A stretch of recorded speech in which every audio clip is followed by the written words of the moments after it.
When you're an entrepreneur with a great idea, it can be daunting to find funding. Startup Raven takes the process out of your hands by helping entrepreneurs connect and learn about potential investors all in one place, without any long-filled forms or 1,000 questions. Sign up for early access at Startuprad.io.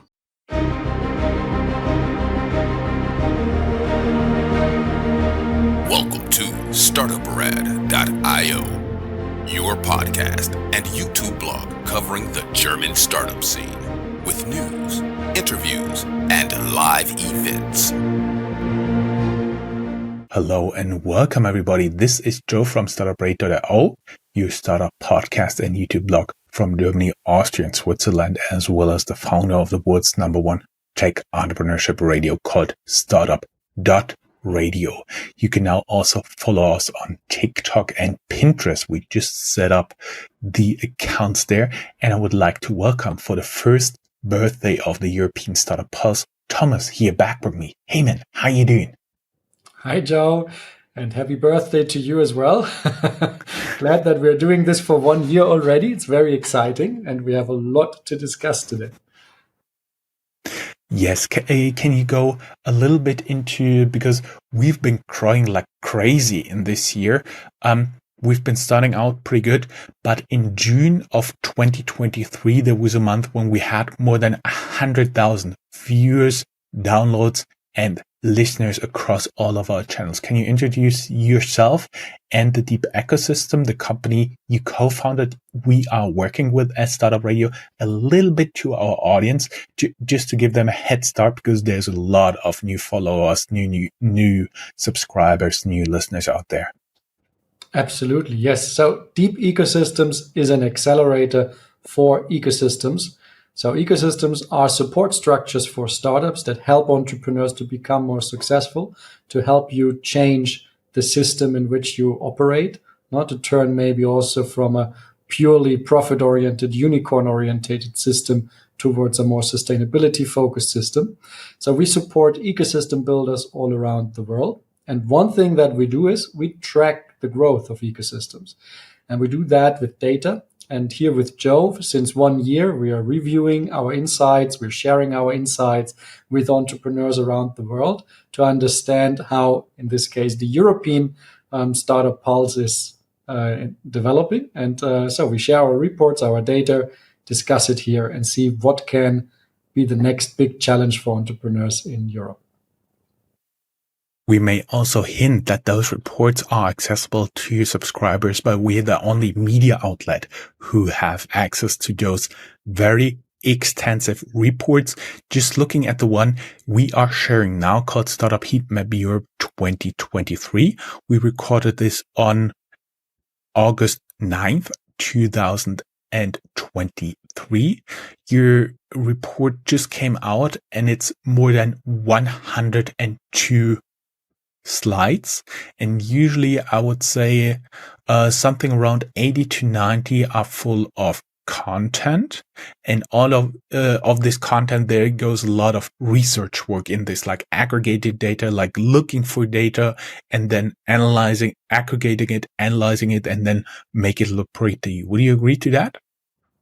Yes, so that is definitely a lot of work. We have a partnership with the European Startup Initiative, which is a non-profit association which brings together practitioners and researchers that work on the data that we at Deep produce, that they find. And it's really a lot of work. Every year we're doing a survey with thousands of entrepreneurs across Europe to really have a robust sample that represents all of the different regions and all of the different types of entrepreneurs. This data then needs to be analyzed. It needs to be enriched with other data sources, investment data, community activity, number of meetups, number of co-working spaces, salary levels, you name it. We look at almost all of the things you can imagine. So we look at more than 87 variables, I think, to analyze more than 120 cities. And the results they give you then trends overall, what's happening in the overall European startup scene, which topics are coming up, which trends do we see in mobility, etc. But also then on a regional level, like which cities are the ones that are winning the race for popularity for the founders? Where do the founders want to go?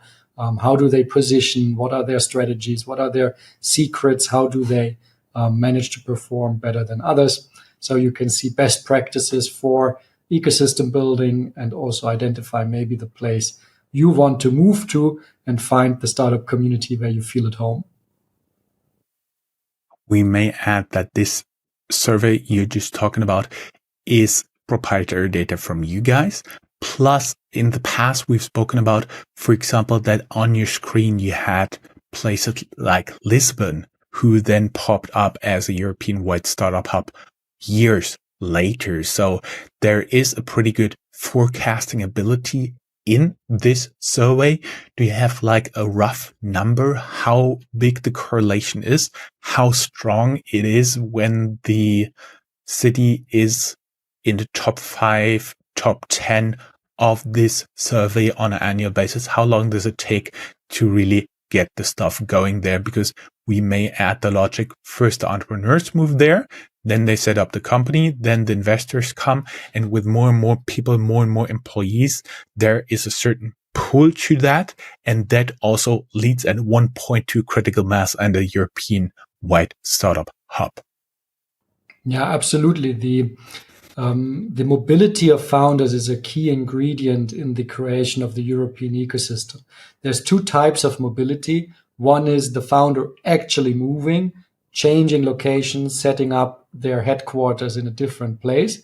Maybe they move even before they started their company, but still they set up in a different country.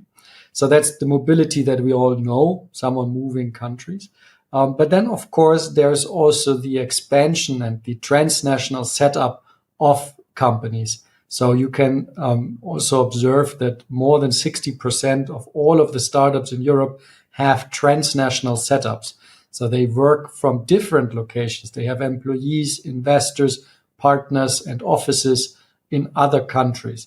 And this transnational setup is a second, let's say, type of mobility that we can observe. And what we find is that European startups are hypermobile. They are really, really making use of that integrated market and try to plug into the resources available in various countries. And as you said, Lisbon has been a super popular hub. First of all, I think founders from UK discovered it. Then maybe the DACH region, the German, Austrian, Swiss region, they discovered it. Maybe now it gets more popular also in the Nordics, where you see founders moving to Lisbon, moving to Porto, or Braga, which is a little bit of a secret tip. And they are setting up their headquarters or expanding to open up branches, sometimes hiring local talent that comes from South America to Portugal and works there. Portugal is super international, super attractive, not only for founders, but also for talent. So this expansion makes a lot of sense. And yeah, since 7 years, we're running that survey. And already in the very first survey, I think Lisbon was in the top 10, which was surprising because there was nothing like a startup scene. And still, Lisbon has not, like in terms of investment, doesn't have like a large startup scene. But that's not the only metric. No, you need to look at different things. And therefore, when you ask for a correlation, well, I could not say that when you're popular, there is definitely also an increase in venture capital coming later. That might not be the case because venture capital follows its own rules, but you still have like a positive spillover effect into society. You have more innovation, you have more jobs, you have more opportunities, a more diverse society. So you have benefits that come with that increase in popularity. Also downsides, obviously, but I would say that it's definitely showing movement. Mm-hmm. Talking about this here, we have the most popular startup hubs 2023. London just changed places with Berlin. Are we already seeing an impact of Brexit on London as a startup hub, or don't we? Yes, that is the question that has been asked now every year. And last year, when London dropped down and Berlin was the most popular, people were like already like those that are not in favor of Brexit were excited, saying, "Wow, now London is finally losing." I would be a bit careful on this. So here, what we do is we ask founders all over Europe a simple question: where would you start your company if you could choose freely in Europe? You can give 3 options. The first priority is you put on top, and then you have 2 further priorities. And we see that London and Berlin, they reach around 34% of founders. So 34% of founders say London or Berlin. And that has been declining over time. 7 years ago, this share that said London or Berlin was much larger. It was more than half of all the founders saying they would go to these places. Now you see that actually the majority is not even having them on their list, right? So London and Berlin for the majority is not a place they would go to. But still, it's the largest share among cities. They received the largest share of founders, 34%. It's far ahead still of Barcelona and Amsterdam, as well as Paris, who are somewhat in the area, somewhat in the same percentage. So 17% for Barcelona and Amsterdam, and Paris and Lisbon have 12, Munich has 10, Tallinn 9. So you see only Barcelona and Amsterdam are somewhat in the area. So half of the percentage. Mm-hmm. But talking about the top cities, Barcelona held steady at spot number 3. Amsterdam is spot number 4. Paris gained 2 places to spot number 5. Lisbon dropping 2 places to spot number 6. Munich gaining 1 to spot number 7. Tallinn also dropping 2 places to spot number 8. Stockholm stood steady at number 9. And then we do have Zurich in Switzerland, +1 getting into the top 10 here. Yes. So to be honest, the top 10 is very stable over time. We don't see like large changes. So we see that sometimes a place, so Zurich is getting into the top 10, sometimes it's falling out, but it's been there. So over time, the top 10 is relatively stable since 7 years. That shows on the one side that the methodology is working, right? So we kind of measure the right thing. We measure something that is there, the attractiveness. But on the other side, we also see how difficult it is to attract international founders and to become a hub. If you don't make a big change, let's say in your ecosystem, it will be very difficult to overtake the leading players now. And outlets like Startuprad.io also play a role, not necessarily always us, but media outlets like us who inform other entrepreneurs about places that they would not have thought of. Because I'm seeing here spots 11 to number 20, Dublin gaining 2 places, really strong. Copenhagen in Denmark gaining 7 places, Warsaw in Poland 2 places, Helsinki in Finland gaining 5 places.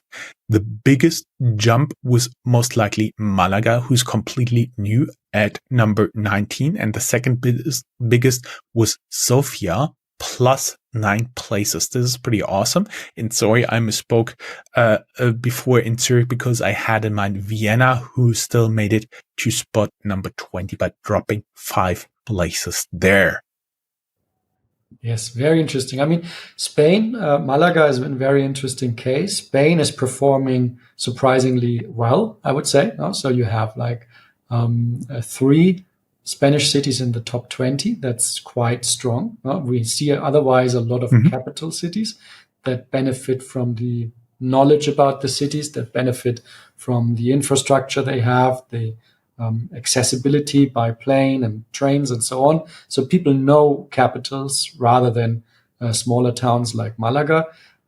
So that's definitely a special award, I would say, for non-capitals to get into the top 20. And on the other side, of course, we need to take into account that that basically being in the top 20 is not the only way to attract international founders, right? So you still have your cloud, you still have your reach where you can access particularly connected founders that maybe come from countries where you traditionally have a connection with. For example, in Spain, in Madrid, we see a big influx of South American founders. We did a small publication on the Latin diaspora in Europe, and we see that there is a strong influx into these places that are traditionally connected, where there's also some legal benefits for the mobility, etc.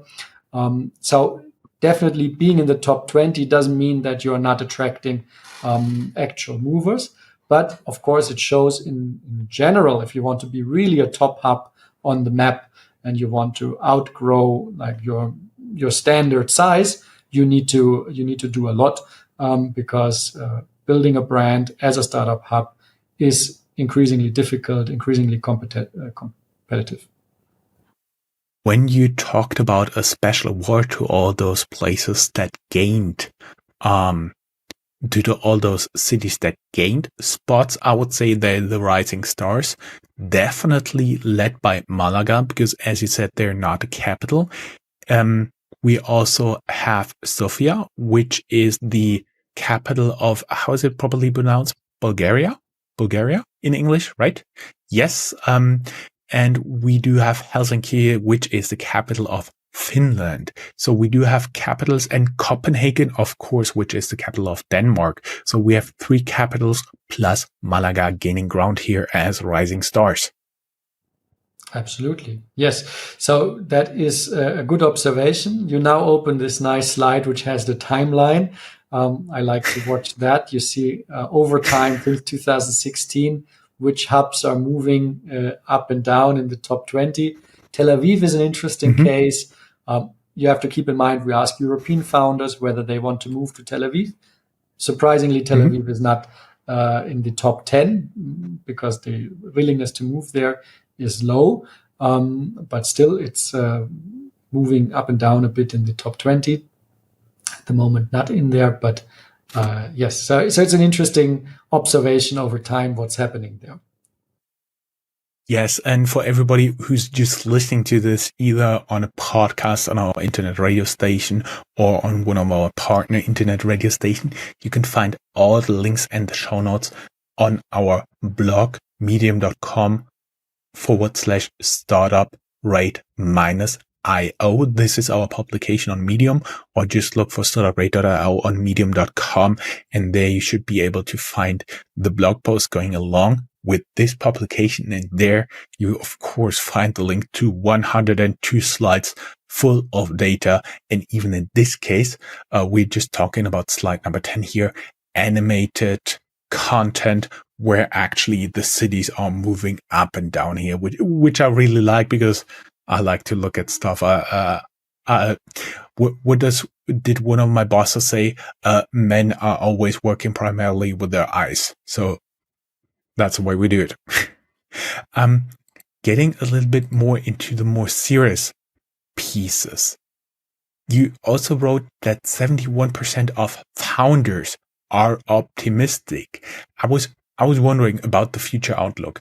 I was wondering if it's because they're basically very positive people, they are entrepreneurs, or do we have seen the worst of Corona, downturn, energy crisis, Ukraine war, and so on and so forth?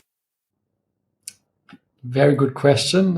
Here you have the timeline of the question, how optimistic they are about the development of their own ecosystem. So the question behind that is, how do you see the future development of your own ecosystem? Is it going to improve, or is it going to get worse? And the percentage shows us those founders that are extremely or very optimistic. And here you get the answer to your first part of the question. they are in general rather optimistic people. Now, because the amount is pretty high and steadily high over time, where founders say we are very or extremely optimistic, right? So in general, that's a trait of entrepreneurs, to be optimistic. What else can they do? You clustered all the data in different geographical areas, and what I find interesting here, the most optimistic are the entrepreneurs in Western Europe, followed by Nordics and Baltics, and the least optimistic are the entrepreneurs in the Mediterranean. Overall, I think we're right now at 71.33% of European founders are optimistic. Yes, and you can see the difference. No? So 79% of Western Europeans are very or extremely optimistic versus 63% in the Mediterranean area, and in CE 65. So there is a huge difference, right? So the 71 is an average, but in some places people are very, very optimistic. Now that's namely Nordics and Baltics, as well as Western Europe. The UK and Ireland, there I think you see the most Brexit effect. You see like a huge up and down over the years, and it's now pretty much at the average. In 21, everyone was a bit more optimistic. No, we had since 2020 the highest numbers. But this year, I think, with the except for Benelux, Belgium, Netherlands, and Luxembourg, they've been down here at the lowest place in 2021, and now they're a little bit below average. So it's not constant, but I would say overall the entrepreneurs are much more optimistic people than the average European citizen. Wouldn't you agree? Yes, for sure. Yes. And, but on the high level, you see then the nuances and you see the effects. No? So if you see the break in of the optimism in 2020, Corona was something that definitely got the entrepreneurs to worry. And then they got very optimistic when things turned out differently in 21. And now I think the Russian invasion in Ukraine, inflation and insecurities, they have lowered expectations quite a bit. What I also found interesting, 66%, so 2/3 of founders prefer Europe over the United States. Can you elaborate a little bit on that? And I do believe that is something we have seen during the last year already, that European founders prefer to stay in Europe. Yes. So mobility is also something that's costly. So if you move to another place, you lose access to your existing network. So I would say the better, let's say, your local network gets, the lesser is your willingness to go far away. So moving to the US is attractive if you feel like your home ecosystem is really not good at all and you have nothing to lose, right? So that's definitely one of the drivers, or was one of the drivers. When there was no ecosystem in Central Eastern Europe, there was a huge preference towards the US. Over time, that declined. And now you see founders seeing opportunities at home. And when they move too far away, they feel they would lose those. So it's better to make a move closer to home, maybe just move to Berlin, expand your business between Central Eastern Europe and Germany or UK, and keep close contacts to your existing network. So I think overall, the improvement of the ecosystem in Europe leads to a higher preference of staying here as well. And yeah, it's also quite different. So Western Europe is again the highest, with the biggest percentage saying they would prefer Europe, and other places like CEE, there's just 44% that would stay in Europe. And if you're talking about expanding in Europe, almost 80%, 79% of founders opt for Europe, especially Germany, France, Switzerland, and Austria, which makes us very happy because we cover most of that region. We right now only at slide number 12, so everybody can see and hear that there's a lot of data. There are a few more data points we want to go over, we want to highlight, but nonetheless, as I said in our blog post, there is the link to the report and you can dive in yourself into the more than 100 slides there.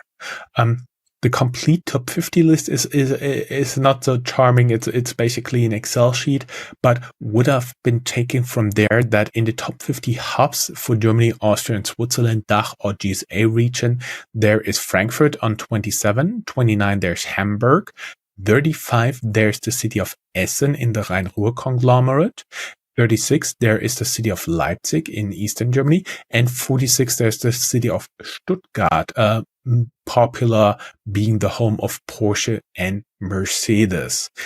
We're now talking a little bit about the trends in European ecosystem.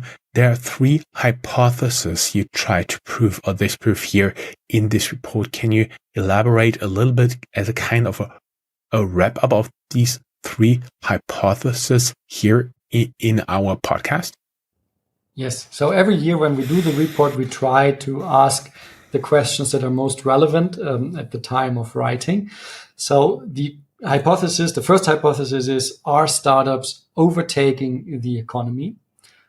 So after the record years of investments during COVID, the question was, are we seeing now like a relevant contribution of the startup economy to the traditional, normal, overall economy? And is it really like the most important sector that we should look at? Is it the future of our economies in Europe? Or is it just like a storm in the water glass?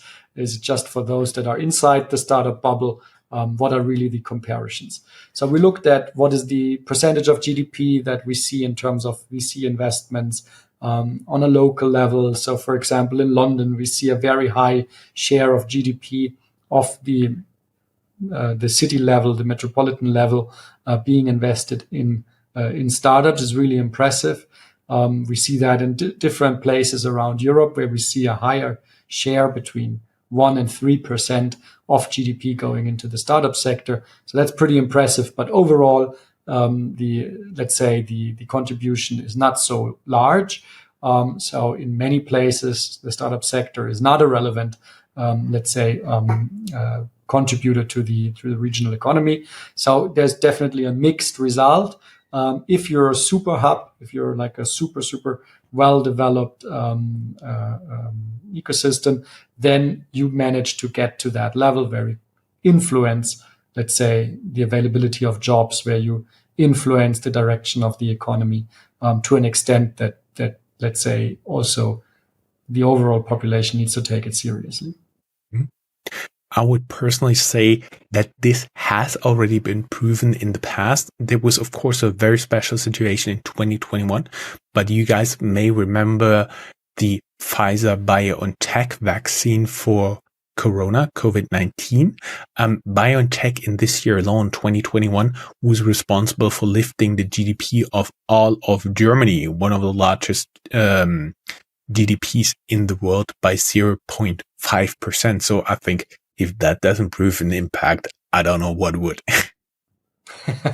Yes, that's a very nice observation. Now, of course, the question is like, how common is that, right? So how is the startup scene overall contributing here? But yeah, I mean, these are good talking points, not to go into detail. The other point, especially BioNTech, is maybe a good one. So because they come from a city called Mainz in Germany, which is traditionally the home of one of the national TV stations, but otherwise is not one of the richest regions. And now it's very important. It was the city I was born in. Very good job. That's good. Yeah, so I didn't know that. So you still have some good ties there. It's not far from Frankfurt, is it? It depends on the traffic, but if there's no traffic, it's something like 25 to 30 minutes. If you are hitting rush hour, it can take an hour. You see. So maybe Mainz is now helping the Frankfurt startup scene also to improve. That's a bit of a mean side kick. So, but Mainz, I would call it maybe one of the regions that economically is a bit of a laggard area. And that was our second hypothesis. Are startups saving the laggard regions? And for example, you see, if you deal with the European Union, you see that innovation scoreboard that they publish every year, and you see like the huge differences in innovation capabilities across Europe, and especially Central Eastern Europe and Southern Europe having difficulties to keep up with the innovation capabilities in the North and West. And yeah, basically the question we asked was, is that startup boom that we're seeing now, is that reaching the province, if you will? Is that reaching the places that struggle economically? And is it a way to leapfrog the development and basically put yourself on top? And there is some examples that where you could say this is happening. I mean, most notable probably Estonia and Tallinn, which come from a post-Soviet kind of structure, weak economy, low GDP. In all of the traditional rankings, definitely some of the lower ranks in economic output and power. And now in the startup sector, per capita, one of the best, one of the leaders. So you see examples that it is possible. There's also signs of this in Greece. You remember economic crisis hit Greece very hard. A lot of structural funds going into Greece, and there is signs that there is an uptake in innovation and the startup sector in Greece, following specifically also these kind of structural investments. The same could be said for Portugal. You see that we talked about it before. Also one of the places hit hard by the economic crisis, and then now improving a lot. Maybe not so much in the venture capital availability. There's Greece and Estonia are performing better here, but you see definitely activities, for example, co-working spaces, attraction of talent. So the investments of startups into these regions lead to an improvement of the economic situation. So the hypothesis is to be answered again in a mixed way, but we find some signs that the startup sector can have a positive effect on the development of the region. And that's already observable. Would come to mind for me as the city of Mainz. They gave an interview to us back in the days for the very simple reason they are a city that had to deal with 100 million euros annual budget, and of course, they don't give details to individual taxpayers, even if they're big companies, but nonetheless, they have received more than 1 billion euros in tax revenues only in the 2 years Corona vaccine was booming. So I do believe there is a culprit in there hidden somewhere that you could attribute this massive inflow of taxes. And what they're trying to do is do a biotech Odense. Odense is a city in Denmark we talked about in one of our last interviews. If you don't know it, I don't know what's wrong with you. Go down here in the show notes and have a look. That is a conversation between Thomas and me, where there's a little town in Denmark becoming a major global hub in robotics. So what Mainz is trying to do right now is building up itself as a biotech hub. They have different initiatives for that, and it's very interesting. It will be very interesting to see if they can achieve it or not. Yes, very interesting case. We discussed it as a case study about how do you build an ecosystem, and I think that's really at the core of this. What can we learn from the data to build our own ecosystems? We do that in our ecosystem accelerator as well. So we run as deep ecosystems. We run an accelerator to grow your own ecosystem hub in your home region instead of moving away to London or Paris. you can build your own ecosystem hub, and Deep Ecosystems is helping you do that. One way is to work with data and have an advantage over your competitors by knowing where the world is going. Yes, and where the challenges are. Hypothesis 3, are ecosystems open to transform the economy? So the starting point of that question was simply, when looking at the success of startups, we see a lot of, not so impactful companies. Let's say they are doing delivery and e-commerce, maybe fintech, pay first, buy first, pay later. Sorry, buy now, pay later. Genau. Genau. That was German.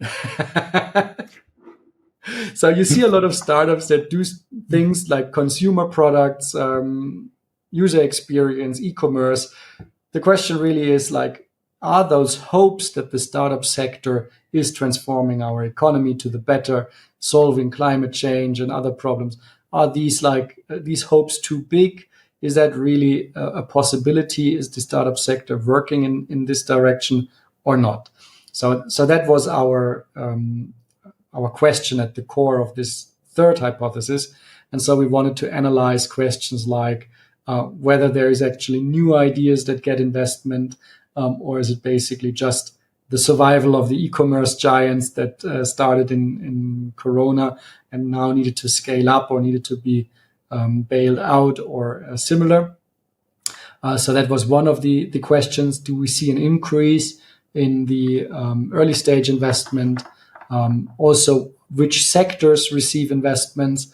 Do we see an openness to climate tech, sustainability, CO2 storage, or is it only e-mobility when we talk about impact investments? Is it only going to e-mobility? And unfortunately, the answer is yes, a lot is going to that. We also asked, is Europe open to failure? No? So which regions have which openness to failure? Is it okay to try out something new? Is it okay to fail? And that is quite different from region to region in Europe. So you see that not everywhere you have a high acceptance of failure. So founders still say they cannot talk openly about failure. Actually, only in Western Europe and the UK, you have more than 50% of the founders saying they can talk openly about failure. So that's still a bit low, right? So if we say that, that's basically the mantra we've been repeating since 20 years, that failure is okay and acceptable. Still, it seems not the case in Europe. Oh yeah, we've been talking about in the past how you as a startup hub could establish yourself. We've talked in the past about accelerator programs, but also now co-working spaces are a good strategy, even though today, at this very day, I read on Bloomberg that WeWork is not sure if they will stay in business. So how do you solve this problem? Apparently there's demand for co-working spaces. Co-working spaces are also good, but at least some of the business models don't seem to work.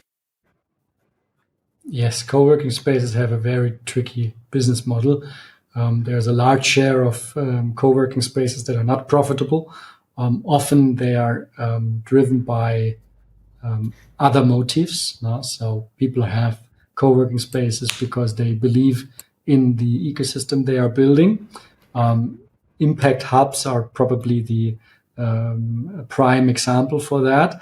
An impact hub might be a co-working space, has a co-working space, but most of the time their prime revenue is not from the renting of the desks, but they work around the ecosystem.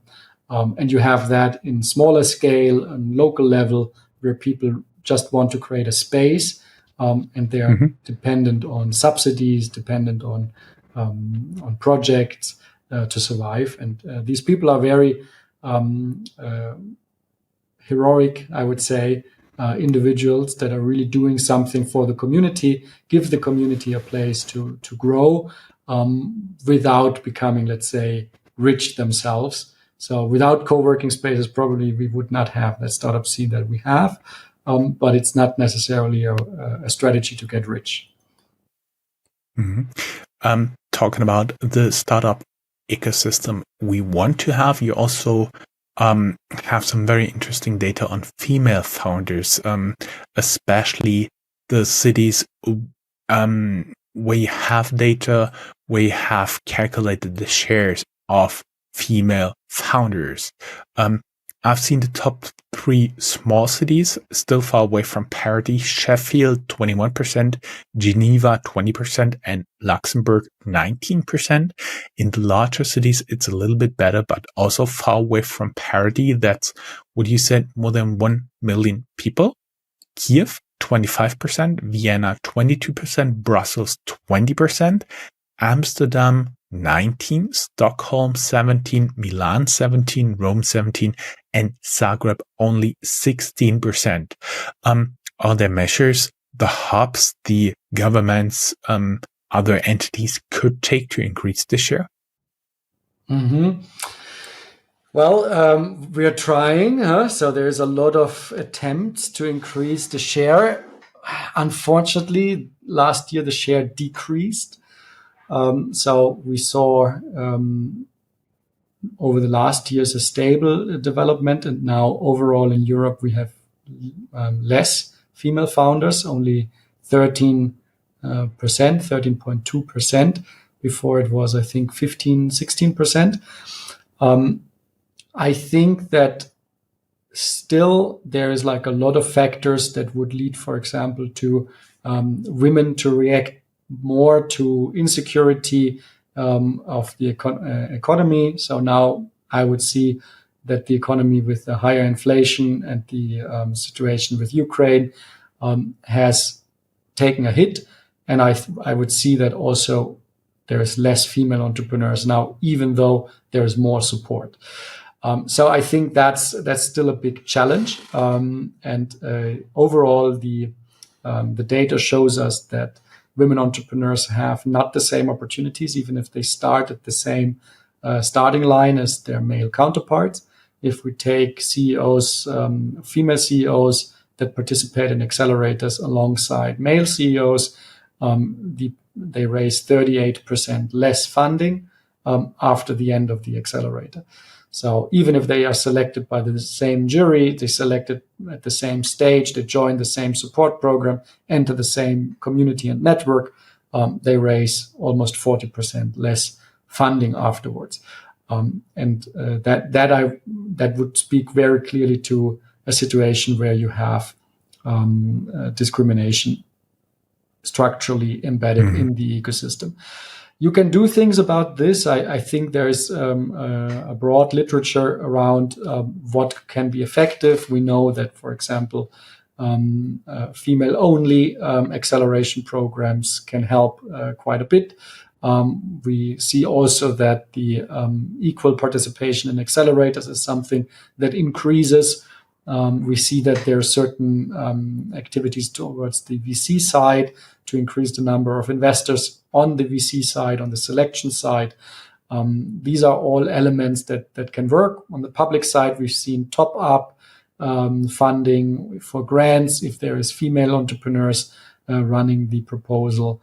So nudging maybe some teams where it's not clear who is the CEO, nudging them towards asking the female co-founders to be among the leadership team and to take the step. So these are all measures that can help. Probably they help more on an incremental size. So the effects are probably incremental if you do these kind of hands-on support where you make changes in the incentives.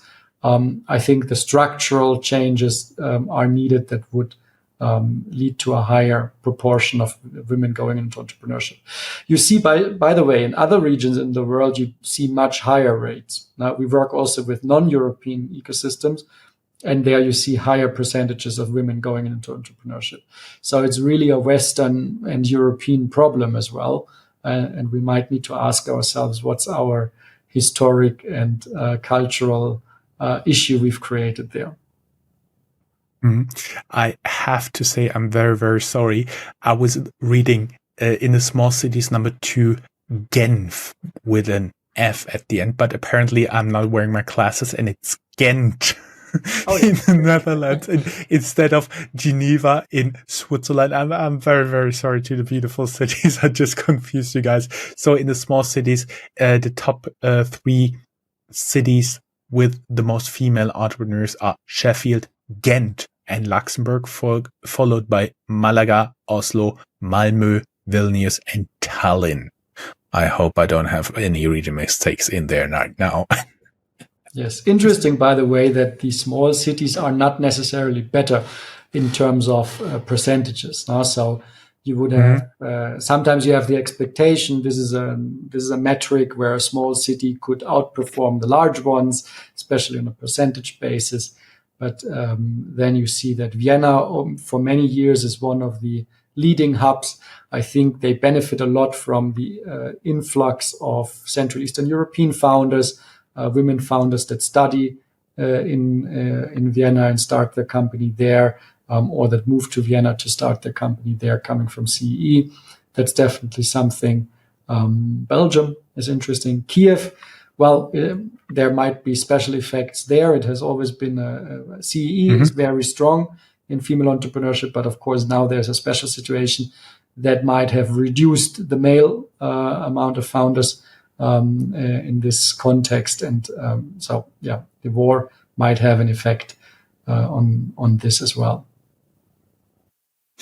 Thomas, we're now talking for more than 45 minutes. I'm very sorry this has gotten to be a little bit longer episode, and we're only on slide 45 of more than 100. I would therefore say we leave it at that point and continue with our next regular update scheduled in a quarter. What I also would hint everybody who's listening to this, look at the mobilities of founders within Europe. Slide 53, 31% of European founders are foreign born, 61% of accelerator participants relocated to a different city for an accelerator, and 74% of startups have a presence in more than one country. I would leave it with that. Everybody, as always, please make sure to like and subscribe and share to our podcast, and go to our Medium blog, where you will find a link down here in the show notes where you can find the whole presentation. Promise. Great. Thomas, it was, as always, a pleasure talking to you. I assume I'll have you back. Let me look at my calendar, maybe in October or early November, and then we'll talk about the next hot topic here in European startups. Great. It was a pleasure as always. I'm looking forward to the next time. Me too. Have a great day. Bye-bye. You too. Bye-bye.